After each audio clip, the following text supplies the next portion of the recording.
Today, you will better understand why smart women keep fighting for men that will never actually change and how to stop exhausting yourself. What we're talking about today is for you if you have been in the place of being in a relationship, having that relationship end, or maybe taking several breaks with a person because things get to this boiling point, you break up, you take the space, and then he comes back with promises about how he's going to change and maybe all of the right words that he's saying to take accountability or otherwise. And you find yourself like so wanting to believe that he is actually going to change. You're really holding on to that potential. So what we're going to talk about today is a moment that everything shifts. And this moment is not when you finally get angry enough or when he finally does that one last terrible thing.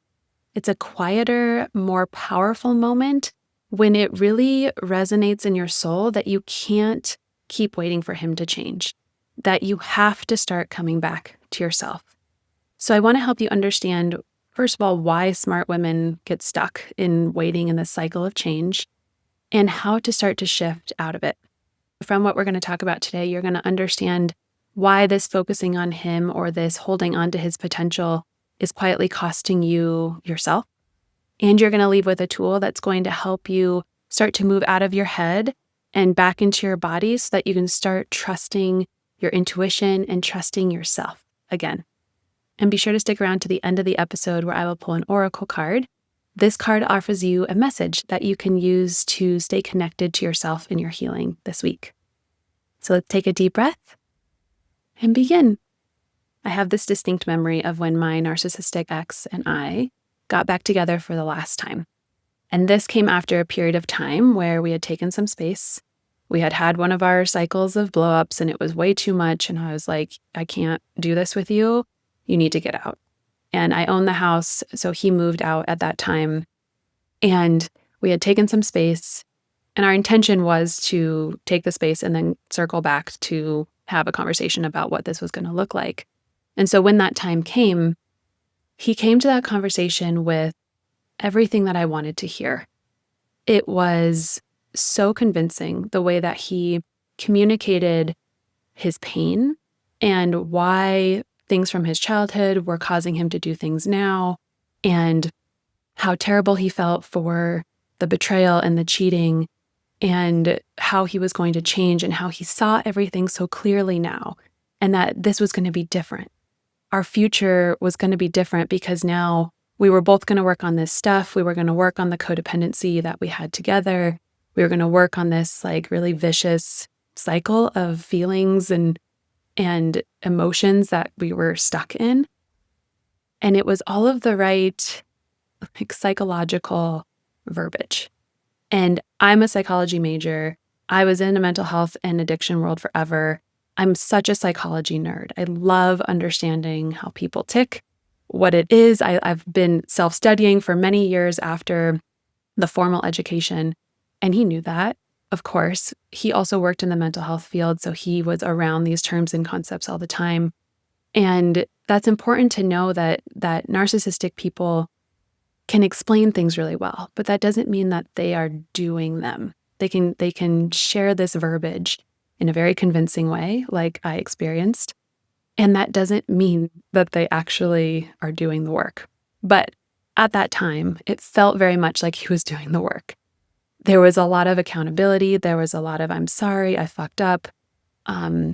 He actually led a lot with, you deserve better than me, almost trying to push me away, which in turn made me feel like, no, I don't deserve better than you. You're amazing and you can be this amazing person. I'll help you be this amazing person. And he knew that that was a hook of mine. He really played on my empathy and my desire to want him to change. And it was so, again, just convincing is the right word. Like I wanted to believe it with my whole self. Because if we were able to get back together, because all of these things were true, then I didn't have to go through the pain of the breakup. I didn't have to figure out how to get all of his shit out of the house and like move out for real. I didn't have to figure out all of the logistics that come with actual separation and actual like not living together anymore. And I wanted this person, like when we had originally gotten together, I was like, this is the man that I'm going to marry. And I, on some level, still had that loyalty or that dedication to that promise that I had made myself, even though the relationship was total shit. And we were going through the narcissistic cycle over and over and over again throughout the many years that we were together. I wanted to believe it. And I remember we had this conversation, and then we were laying on the bed, and he had his arm around me. I was laying on his chest, and I felt like he felt almost like a statue, like a cold, hard statue. And I remember literally clocking that, and I was like, this is weird. Like, he's saying all these things, and we just are having this reuniting moment. But I felt in my body the disconnect, and I felt what I believe to be really the true essence or the true energy that was real. But it wasn't matching what he was saying, and so I was discounting it. And I ignored that felt sense. I pushed it aside, and I chose to believe what he was saying and all of the promises that were going to come true. And in hindsight, it was a clear moment of self-abandonment. It was like these parts within me were like, hey, girl, this is not feeling right. Something's off here. What you're feeling is not matching what he's saying. Red flag. And I was like, we're going to put you over there in the corner, and I'm going to turn my back and continue to move forward in this way. Being able to see that now, it's so sad to me that was something that I had practiced over and over in this relationship, was choosing to believe what he was saying over what I knew to be true, what I was feeling in my body. And there are specific reasons why smart women get stuck in this cycle of holding on for his potential, holding on for the change to happen. So if you think of yourself, you are intelligent, you have made a living for yourself, you have likely worked your ass off to have the salary that you have and have the lifestyle that you have and have the things that you have. You have really persevered through all of the shit phases of like interning or having lower paying jobs. And now you're really seeing all of that pay off in your life. So you know what it's like to move up the ladder or to hit a moment of discomfort and then move through it, right? That personality trait is so beautiful and has served you in so many ways. And that's one thing that gets us stuck with these types of men, because we know that with just the right motivation and the right dedication and the right support, that we can get through hard things, that we can solve problems. And so you hear him saying that he has this problem, and you're like, great, I know how to guide you through this. I know how to help you help yourself. And maybe you've even had the role of fixing in your childhood. Maybe you've been the one that was parentified at a young age, or the one who just sort of held things together, the one who always figured stuff out. And that has served you in a way of keeping you safe and feeling really familiar to your system. So you see this person who needs fixing. You're like, I know how to support people who need fixing. He's saying he has a problem. You're like, I know how to help you solve your problem. And you're used to helping others do that. Maybe in your business, you've mentored people, or maybe you manage people. And part of your whole job is to help them rise. And they want to rise, and you feel really fulfilled in being able to coach or mentor them in that way. You're trying to translate that into this relationship to a person who's not actually being genuine about wanting to change or taking any real steps from a self-motivated place to do that. And so you're feeling like you're failing, but it's not an accurate test because that person is not contributing. And maybe you're also having this experience of like, I want to be the one to change him. I want to be the one that helps him finally change his life. Nobody else has been able to. All of his past girlfriends have not been able to. Nobody in his life has, or maybe they've all given up on him. And so maybe there's even a part of you that's like, I want to be the one. I want to be the one that helps him actualize and live a successful life. The other piece here with what I see in the women that I work with and what I saw in myself is that we're all very empathetic. And empathy has served you in a lot of ways in your life. But likely this person that you're with knows all of the right things to say to touch on your empathy. So similar to how I was describing in my situation, my ex knew that I really had a soft spot for people who had gone through trauma and were trying to change, like we're doing the work to change. And that I really looked highly upon people who were doing that work because it's hard fucking work. And so he played on my empathy. And maybe you've had that experience too, where this person has really gathered a lot of information about you and what's important to you and how you support other people in your life. And they're using those things to pull you back into, this is going to change, I'm going to change, we're going to be better this time. And the truth that maybe we're not saying out loud enough is that every day that you spend hoping that he becomes somebody different is a day that you are abandoning yourself. I was so focused on how I could get him to want to fix him so that I would feel okay. I really had that, if he just does X, Y, Z, if he finally does A, B, C, then we're going to be okay. I'm going to feel okay. And I was outsourcing all of my okayness instead of really tending to the parts of me that were feeling out of control and that were feeling scared and that were feeling anxious and that were feeling unseen and unloved. I was not tending to those parts. I was focusing outward on him, making his choices dictate if I was feeling okay or safe or calm. Because I have a almost 1.5-year-old daughter, a lot of my metaphors are in terms of kids at this moment. And so what I see when I think about this is, imagine yourself in a room full of kids, and these kids represent your inner selves. And your inner selves are having these experiences of, his words didn't match that action. I'm feeling anxious. I'm feeling scared. I'm feeling unlovable. And they're all having these big feelings. Maybe they're crying. Maybe they're yelling. Maybe they're tantruming. And instead of turning towards these kids and being like, hey, buddy, what's going on? How can I help you move through this feeling? Tell me what you're feeling. Tell me what triggered this. Instead of getting curious about the parts or these kids, you turn and you leave the room.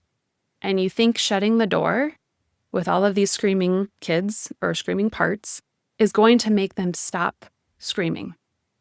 And if you've ever had a child or been around a toddler, let's say, for instance, leaving them by themselves only escalates their fear.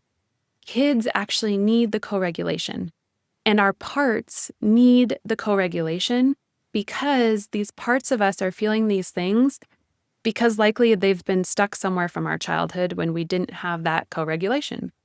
So when you leave real children or your inner children to try to fend for themselves, it's going to escalate, it's going to get worse, and then it might stop, but not out of having fully moved through the feeling and founding resolve. It stops because they go into a survival mode of shutdown. When you think about yourself and all of the times that you have turned towards this person instead of turning towards yourself, for me, actually grieved a lot of that in my healing of how many times I chose him and chose to focus my energy on him as opposed to focusing my energy on me and these sweet inner children, these sweet inner parts that really needed me. They were feeling a lot. They were very confused. When you have quietly outsourced your okayness to somebody who has shown you repeatedly that he can't hold it, that he's not trustworthy. And not only can he not hold it, but he doesn't have the intention of wanting to be able to support you. Not from a genuine place. You've felt that over and over again in this cycle. He is actually actively taking you further away from your self-confidence and your trust in yourself to be able to be okay without him and your worthiness. And that is really the scary part, right? The more that you focus on him and him changing, the farther away you get from you. But the focusing on him and the staying in the hopeful place, staying in that potential land, as I call it, is a really powerful thing. When there's hope, when you're living in potential land and all things are still possible for this relationship to get better, that's a really addictive place to be. Because if I'm there, then I really don't have to think about these kids that are screaming in the room. If I'm there, then things might get better.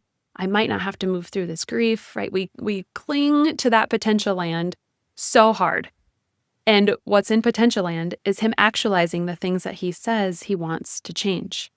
So believe me when I say that I know how hard it is. I know how hard it is to let go of the hope that he's going to change, to step out of potential land, to close the doors on potential land, to acknowledge the reality of how many times you've seen this play out, and to take the steps that you need in order to get out of that cycle.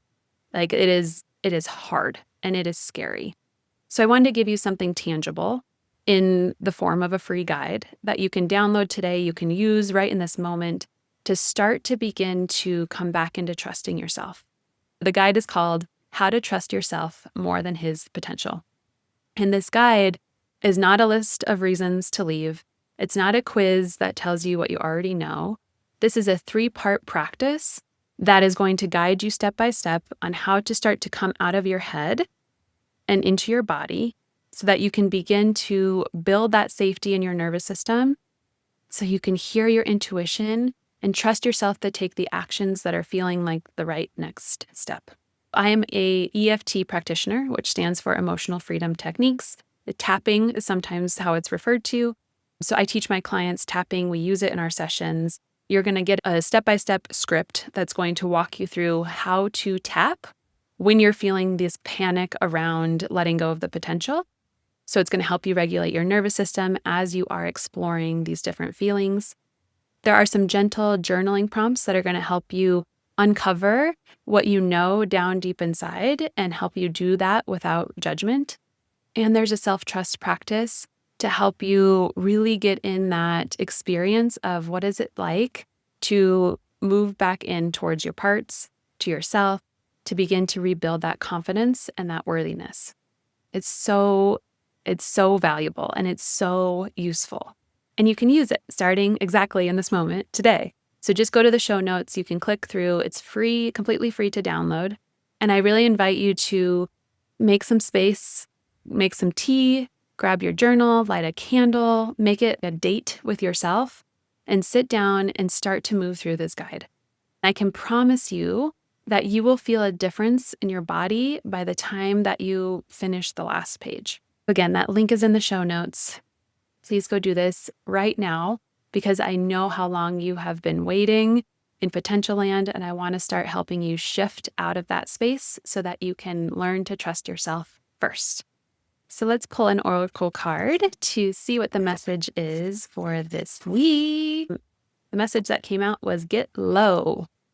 It is a picture of a spider, and it says, get low offers you a shift in perspective. It calls you to settle down into the dirt to see what is happening below your eye level. Like the creatures that crawl, scurry, and burrow on the floor of the forest, Get Low encourages you to see things from a point of view that is more grounded, literally. What is happening down there?